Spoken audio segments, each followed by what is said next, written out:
17 May 1943. Bassingbourn, England, the last takeoff before the odds close, head on or not at all.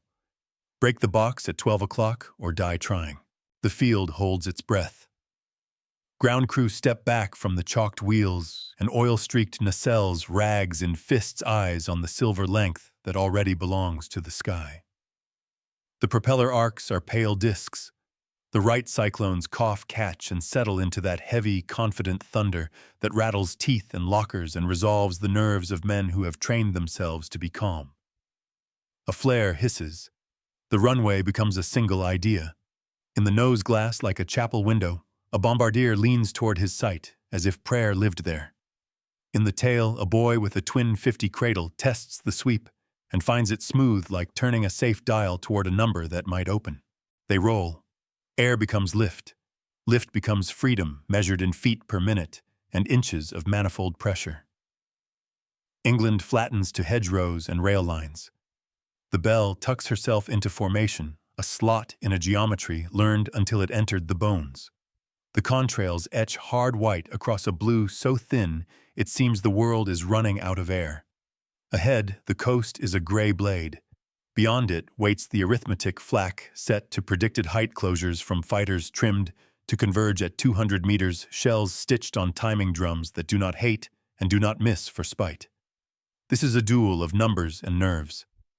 Somewhere over France, a battery officer winds a fuse setter and listens for the clean click that makes killing precise. Inside, the language is clipped and human. Oxygen hisses. A navigator draws a pencil line and mutters a wind correction. A radio man tunes and listens to the quiet that still carries meaning. A pilot trims a fraction of a degree and the whole box steadies. Then the first black blossoms appear, petaled shock, in the thin air, stepping to their level, as if the sky had become a staircase built only to reach them. The interphone is steady. Hold it. Hold it. They do. The Belle keeps her place in the moving wall guns at every corner, eyes behind every blister. Far below, the sea folds into the land like a darker green, and the day begins to spend them. They fly on toward a date no ledger expected men to meet, and the sky writes its answer in smoke and light. They called it a tour, as if it were a season in a minor league, but the math on the board at operations said otherwise.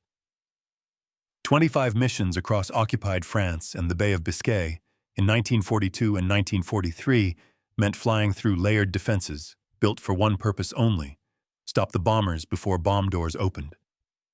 The men of Memphis Belle woke into that arithmetic and walked toward it in a practiced ritual. Briefing at dawn. Weather over East Anglia written on a blackboard that smelled of chalk and damp wool.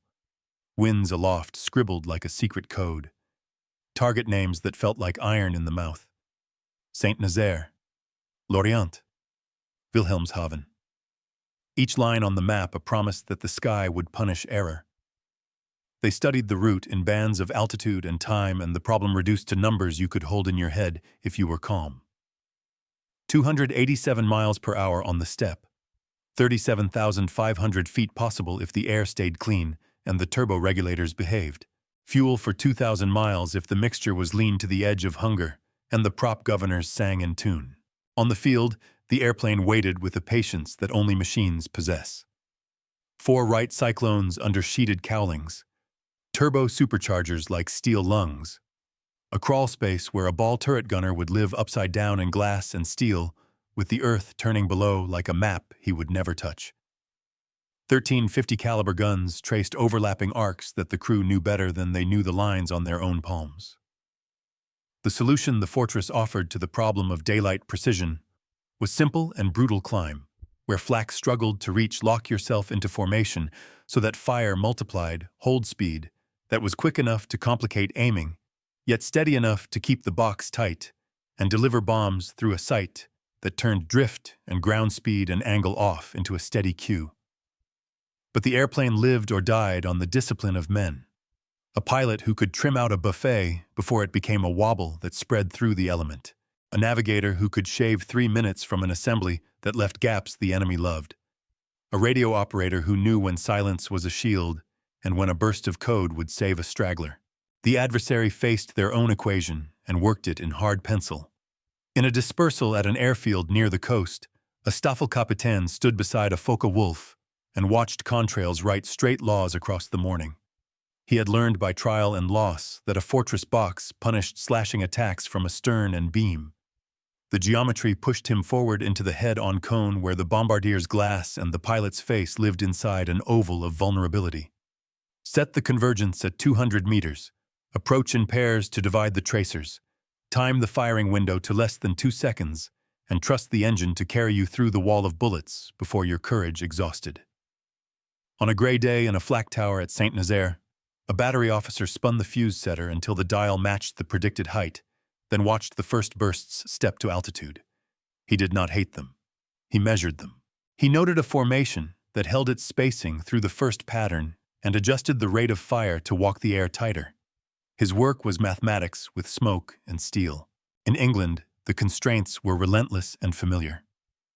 Weather that collapsed an entire plan an hour after takeoff, ice that turned lifting surfaces into tombstone edges, engines that needed warmth coaxed into them like stubborn animals, oxygen systems that could not forgive a tangled hose at 30,000 feet. Training turned these into habits instead of surprises. Men practiced mask drills until hands found couplings in the dark. Gunners counted bursts to keep barrels cool by rhythm instead of fear. The bombardier learned to trust the sight, and his pilot learned to surrender the airplane to that fragile trust for the seconds that mattered. Then they realized the smallest details bought life later. A tighter assembly at the start that kept stragglers from ever existing over the target. A cowl flap angle that ran cylinders cool enough to climb, without losing the box, a trim change measured in a breath that steadied the wing for the gunner whose aim drew its confidence from a horizon that did not wander. Stakes were written not only in tonnage dropped, but in men who did or did not come back to tea that afternoon. The 8th Air Force's own numbers whispered the odds that governed corridors in the hutments. 4 or 5% gone on any given mission meant that 25 was not just a milestone but an improbable event. A crew did not think in totals. They thought in today. Wheels up with fuel exact to plan. Altitude reached on schedule so escorts could find them on the return leg, if weather allowed. Formation tight across the French coast where the first black flowers always began to bloom. Somewhere below, trains ran to pens that grew submarines like metal fruit.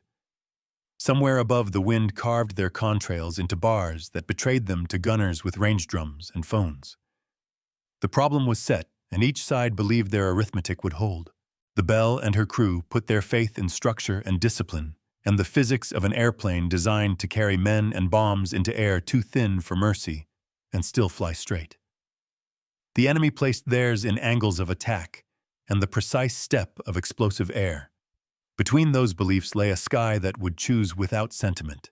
Altitude was the first tool, not a boast. The fortress climbed into air so thin the world turned brittle where oil had to be warmed like blood, and metal remembered yesterday's cold in every rivet. Turbo-superchargers were the hinge that made that altitude usable. Each Wright R-1820 breathed through a centrifugal stage that kept manifold pressure honest as true airspeed rose. The regulators trimmed off the temptation to overboost and held a steady hand, while the pilot watched needles that meant life. At 25,000 feet, a normally aspirated engine sighs and fades. With the turbo, the Belle still carried weight and purpose. Numbers were the spine of that promise, roughly 287 miles per hour. Level a service ceiling near 37,500 feet, a practical reach on the order of 2,000 miles if the mixture was leaned to a hair's width and the props stayed in tune. Those were not brochure lines to the crew. They were the margins that kept the formation a formation when the air itself tried to scatter men into stories. Structure made the second tool. The wing was a truss disguised as a bird, a cantilever of spars and ribs that moved in flight like a living thing, and then returned to shape on landing, as if nothing had happened. Self-sealing tanks swallowed holes and turned them into stains. Armor lived where men sat long enough to be found by pattern behind the pilot's seat, around the waist, over the belly, where a gunner hung in the world's smallest planet, and learned to think upside down. The airplane did not call itself a fortress. Crews did, after they learned how the arcs overlapped. 13 50-caliber guns, twin in the tail, twin in the top turret, twin in the waist when doctrine caught up. Cheek guns pushed forward once men understood where death preferred to arrive. Each position owned a slice of sky. In isolation, the slices looked fragile. In a box, the slices cross-hatched into something fighters had to respect, even when they did not fear it. Formation was engineering as surely as any duct or spar. The combat box carved volume into lanes, each aircraft offset in height and lateral position, so the streams of tracers stitched a solid moving lattice. The lead flew an attitude the others could live with, not the fastest clean line an eager hand might choose. Heavy right foot to keep prop wash from clawing the neighbor. Trim changes spoken in inches of wheel instead of adjectives. In assembly, the geometry felt like ritual timing, to the second onto the stack, an orbit that gathered squadrons into a group and groups into a stream, altitudes separated like cords on a staff, so collisions were avoided by design instead of luck. Then they realized the real physics advantage was not merely guns or speed, but coherence and organized volume whose perimeter could not be broken cheaply and whose heart held steady long enough for bombs to fall true. That fall depended on a small cathedral of gyros and glass in the nose. The sight asked for numbers and repaid them with a cue you could fly. True airspeed wind drift angle off the crawl of the target across the graticule. All of it became a slow, serene command to the pilot's hands. Left a breath, now hold, now hold, now. For those seconds, the bombardier flew the ship without touching the yoke. The pilot learned the discipline of surrender, holding attitude, as if cast in metal, while the interphone carried two voices and one will. Precision in daylight was not asked for out of romance. It was asked for because U-boat pens and rail yards and yards of steel demanded it. High explosive wasted on concrete roofs 8 meters thick became a lesson written in smoke. Steel yards burned in lines that meant something to planners and to men at sea. The enemy's math shaped the edge of all this. From a cockpit sliding toward 12 o'clock high, a German pilot read the Belle's nose as a small oval of vulnerability rather than a face. Convergence set to 200 meters meant he would fire for less than 2 heartbeats and trust inertia to drag him through the storm. In flak rooms along the coast, predicted fire relied on altitude bands the formation could not conceal. Range drums turned and the air filled with timed fragments that blossomed at the height the turbochargers made possible. The fortress answered not by becoming invulnerable but by narrowing windows. Cheek guns raked the head-on lane. A steadier box shortened the time a fighter spent in an undefended slice. A climb held within cylinder temperature limits prevented the insidious spread of wobble that opened seams across the formation. Reliability was the quiet physics tying it together. Engines delivered power most of the time because magnetos were changed before they failed, and intercooler doors were set by habit rather than hope. Oxygen flowed because men drilled coupling and purge until fingers knew the fittings like rosary beads. Radios stitched ships together even when they were silent, because procedures told you what silence meant. Then they realized the fortress's edge was not a single headline feature, but an ecology altitude held by turbo's geometry, held by discipline, precision, held by a sight that converted wind into clarity. All of it multiplied by the fact that 10 crews in a box could borrow strength from one another every second they remained a single machine bigger than any one airplane. They met for the first time not as myths, but as shapes closing at impossible speeds. The Belle held her slot in the high middle of a box that looked calm from the ground and felt like a tightrope at 25,000 feet. Over the Bay of Biscay, the first fighters came head-on small dark wings with a spinner dead at the center of the glass. Closure stacked the numbers into a razor near 400 miles per hour combined. So the firing window was 2 seconds or less. A breath stretched thin. Tracers wrote yellow arithmetic across the nose. Cheek guns answered the top turret stitched through the canopy arc, and the bomber's world retracted to the thump of guns. The chatter of the interphone, the strange serenity of a sight picture that said hold when every nerve said move. They had trained the movement out of themselves for precisely this moment. The pass was gone before anyone had time to be afraid. The second came from the beam, a hesitation learned from older doctrine that still found flesh sometimes, But the waist guns owned that field now, and their rhythm pushed the enemy away. The enemy worked the problem at eye level as carefully as any engineer.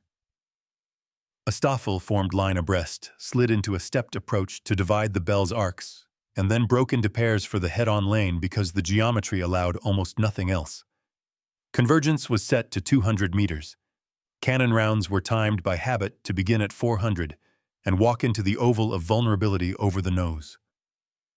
A pilot counted without counting 1 and 2 and then held his nerve through a storm that nothing in peacetime could teach.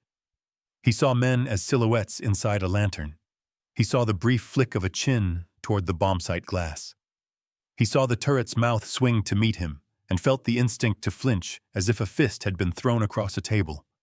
He did not flinch, and for a second the sky was simple, his guns, their guns, and the straight line that decided which story would be told tonight in a hut in England or in a canteen near the coast.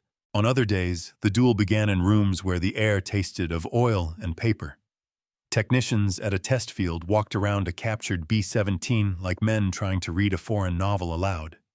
Panels came off. Cable runs were traced with fingertips. They measured where arcs overlapped and where they did not. Blind cones were sketched on drafting paper with pencils sharper than any wingtip.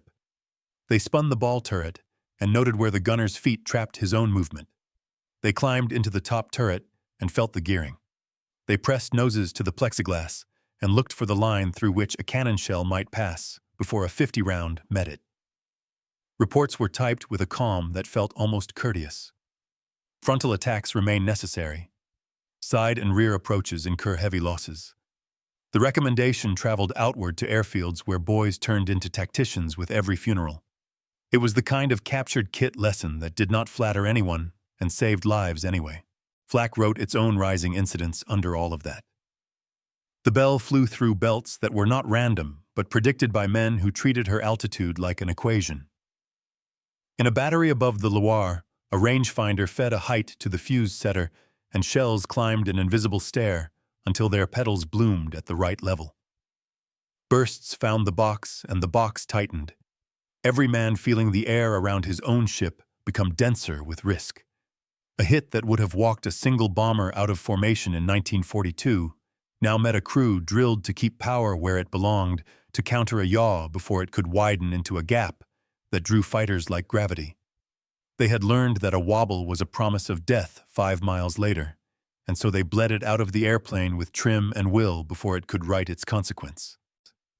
Some days the test was weather as cruel as any cannon. Over Brittany a front lifted and tore the formation into fragments of cloud and aluminum, and for long seconds the world was white and faith nothing else. Procedures, assembly altitudes, headings to hold in blindness, the discipline to trust that the neighbor would be where doctrine said he belonged, stitched the box back together on the far side.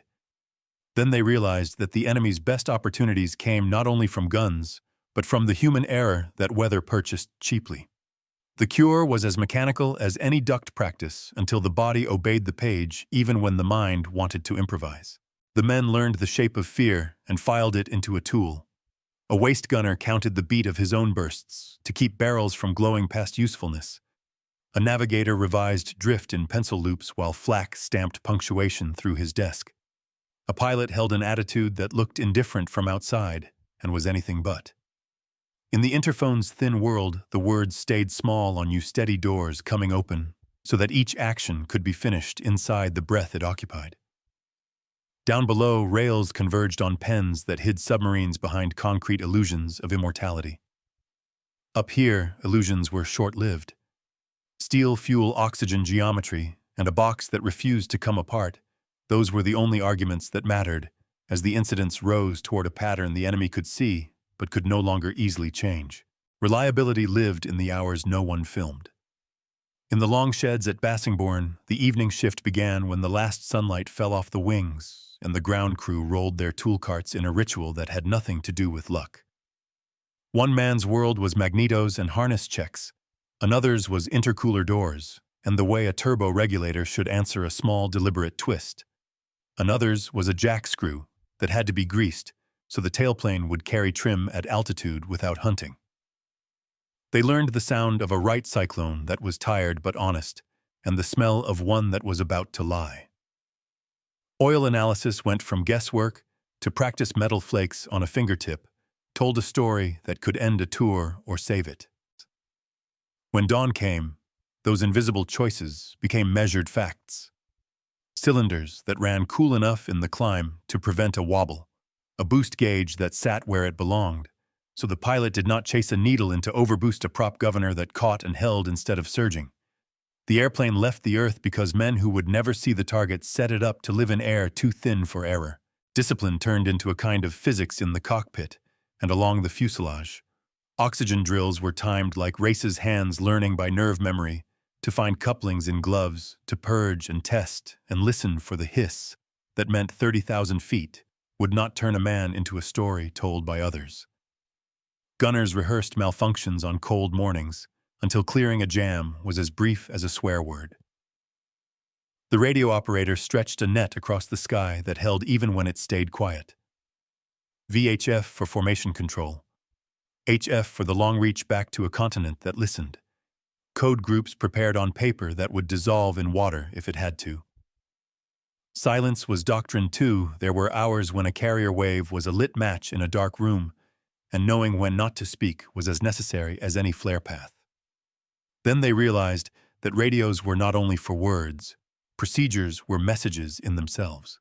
A turn at a known fix, a climb at a known minute, a box that unrolled along a known route. All of it told friendly fighters where to find them without a syllable. Fuel was not an index number, it was a choreography. Main to oxo to main mixtures leaned until the engine's notes sagged and then enriched to the true edge. Cowl flaps cracked in small, repeated negotiations between heat and drag. Carburetor ice could haunt a climb through wet English weather, so the habit of hot air on approach to cloud became automatic. The navigator's E6B wheel, a pocket planetarium of wind and numbers, translated drift into course corrections that saved miles and minutes that would later buy survival over flak. Weight and balance mattered in ways you could feel at your shoulder. A bomb bay that emptied shifted the airplane's mind. Ballast and trim brought it back to calm. Across the crew, the rhythm of call-outs, airspeed, altitude, doors opening, bombs away, stitched 10 people into one organism that kept faith with the Norden's steady voice in the nose.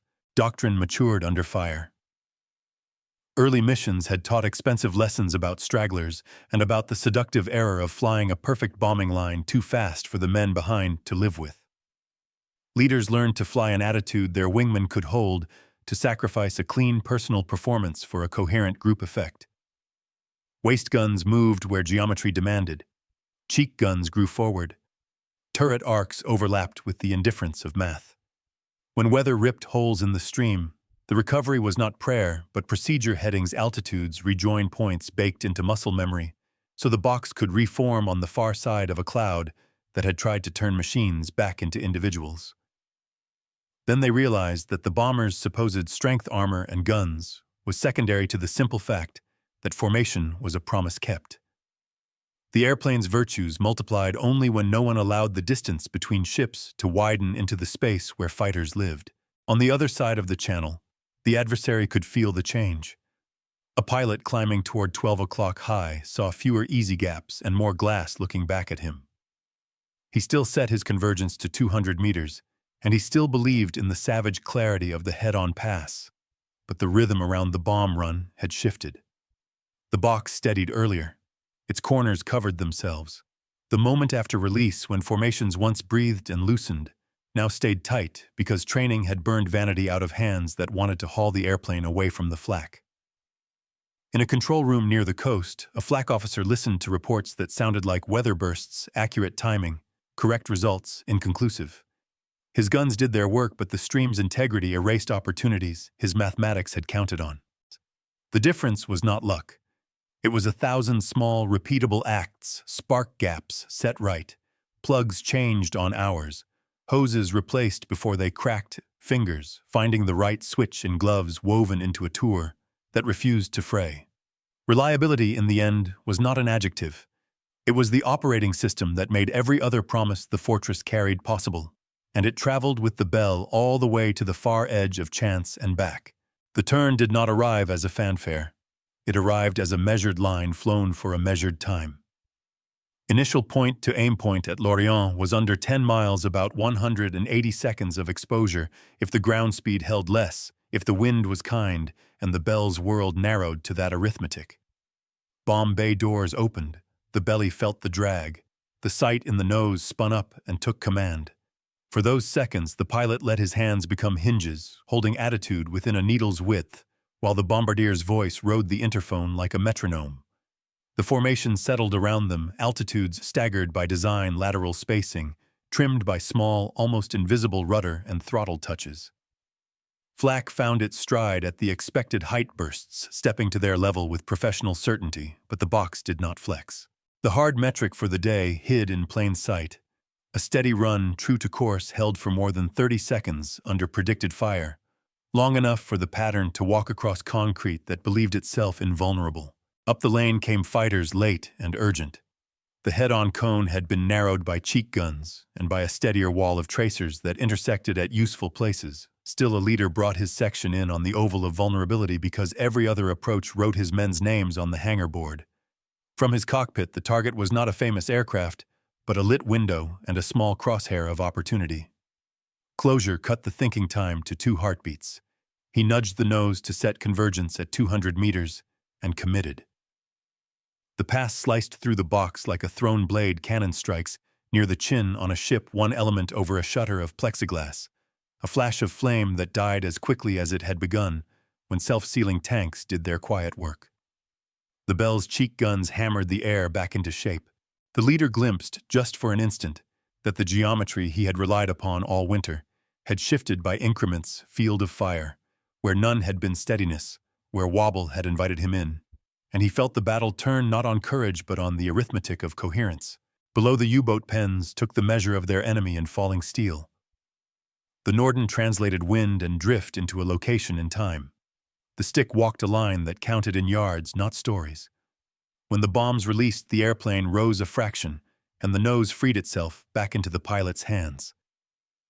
The formation rolled to the rally, heading by the book. The flak battery officer adjusted nothing. His mathematics had been right, and yet it had not interrupted the solution overhead. On a clipboard, someone would write the day's losses: aircraft missing, aircraft damaged, men who would not walk in from the hard stand, and in other months the column would be a scythe. Today it was a burden carried, but not buckled under. The turning lived in a ratio time on a steady bomb run divided by total enemy firing opportunities. The first number had lengthened.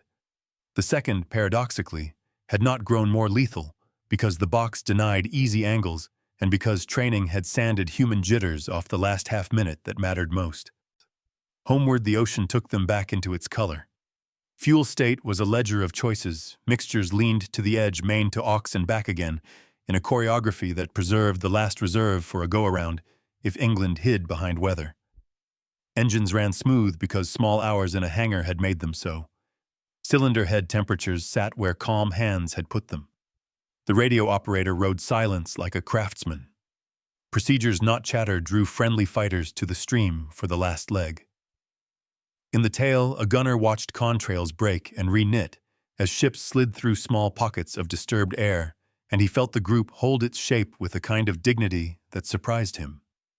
Then they realized the day's decisive number was not the top speed on a spec sheet, or the thickness of a roof at the target, but the probability that a given crew could hold formation through a full-length bomb run under predicted fire. Raise that probability by a handful of points, mission after mission, and the tour that looked like a gambler's ruin began to look like something survivable. Across the channel, a controller in a dark room listened to returns he had learned to read like weather. The stream's integrity showed up as persistence on his scope, the same number of discrete echoes leaving as had crossed the coast inbound, minus the day's grief that his pencil acknowledged without ceremony. On airfields where fighters taxied to dispersal ground, crews counted holes and patched them with practiced speed, and a Staffelkapitän writing his report avoided complaint and stuck to geometry because geometry was what his superiors would accept. He did not say it aloud, but he understood the inflection. The forts were not easier to kill. The men flying them had become harder to separate. England rose through haze hedgerows sharp as if someone had washed the world. Wheels came down, doors opened. Men stepped onto concrete with legs that felt too light. The board at operations took on fresh chalk. Numbers again, always numbers hours, to next maintenance cylinders to inspect percentages that fed planning conferences far away. And yet inside the hut, the turn felt like a human thing. A run flown steady under the worst the defenses could offer, a box that stayed a box, an arithmetic that for once bent toward the living. They had taken a metric the enemy believed he owned, time under precise fire, and stretched it until it contained survival. Tomorrow would reset the math. Tonight, they owned the curve. They did not change the war by themselves, but they changed the curve for the crews who followed. After 25, the Belle taxied in at Bassingbourn on 17 May 1943, with skins patched into a ledger, and men who had learned how numbers could be made to keep faith. The photographs were not vanity. They were a proof of concept. A steady bomb run could be flown under predicted fire if geometry and discipline were treated like fuel. A formation could be taught to hold itself together through weather and flak if leaders flew for the men beside them instead of for the cleanest line. The lesson moved outward faster than any rumor. Briefing rooms across East Anglia began to talk about small margins as if they were hardware.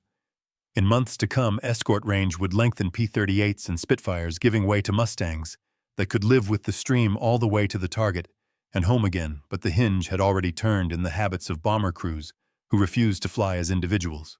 The Belle left combat and became a messenger. In early June, she lifted from English concrete and crossed to North America to sell bonds with a truth that posters could not carry. 31 cities in a loop of maps and faces, the airplane turning from a machine of arithmetic into a flying affidavit that survival was not a myth if the work was done. Men stood with children on tarmac and touched aluminum that had been measured by flak and found still exact. In theaters, the color film that followed her, shot in the European spring and cut to tell the story without boasting, gave the home front a vocabulary for courage that sounded like checklists and trim wheels rather than slogans. It mattered that the images were precise. It mattered that the crew looked like men who had solved a hard problem and come home. Across the water, the adversary kept his ledger with the same care as before. He adjusted nothing for sentiment. Reports from fighter Gruppen continued to recommend frontal attacks, continued to note the rise of escorts, continued to ask for more ammunition and more trained pilots than training schools could produce by winter. In a ready room near the coast, a captain laid a hand on a map and traced the ingress lanes he had memorized since the year began. He did not say that the forts could not be stopped. He said that stopping them would now cost pilots he could not spare. In the flak towers along the estuaries, men spun range drums and set heights exactly, and watched explosions step up to the altitudes the bombers preferred, and still the stream's integrity denied the easy kills their mathematics had promised in 1942. The realization came quietly, the way winter arrives in the north, increment by increment, until one morning everything outside the window is changed, and no single night can be blamed. Doctrine hardened around what the Belle's tour had suggested. Training hours expanded for oxygen discipline and for tight assembly. Maintenance schedules shifted from tradition to data. The box became less a tactic than a culture. Escorts closed the circle in 1944, and the loss graphs bent downward, but the crews who flew into that easier arithmetic inherited procedures that had been purchased by men who did not. The Belle herself endured the post-war years in obscurity, and then returned to light restored and set under museum lamps where people could walk around her and see the precise places where ideas had lived. Children looked through the nose and found a sight that had turned wind into truth. Veterans stood near the waist windows and measured distances with eyes that had not forgotten. The airplane did not claim to be unique. It asked to be understood as a proof that an organized sky could be made to accept daylight precision strikes at a cost a democracy would bear. The closing belongs where the opening began. A runway in England. A sky that looks thin enough to crack. A German pilot watching contrails paint a white road toward the coast and speaking the calculus out loud because there was no other honest way to say it, head on or not at all. He believed the oval at 12 o'clock was still the only place where a fortress could be opened. He rolled in trusting angles and nerve. Years later, under museum lights far from the Bay of Biscay, the same geometry rests in metal that children can touch. The forts were never invulnerable. They were coherent. That is what bent the odds. And when the field holds its breath in the old film and the engines catch and settle into their first heavy thunder, the line returns like a measured echo from the far side of survival, head on or not at all, now carrying the quiet addendum the bell wrote into the air: we will hold steady together long enough.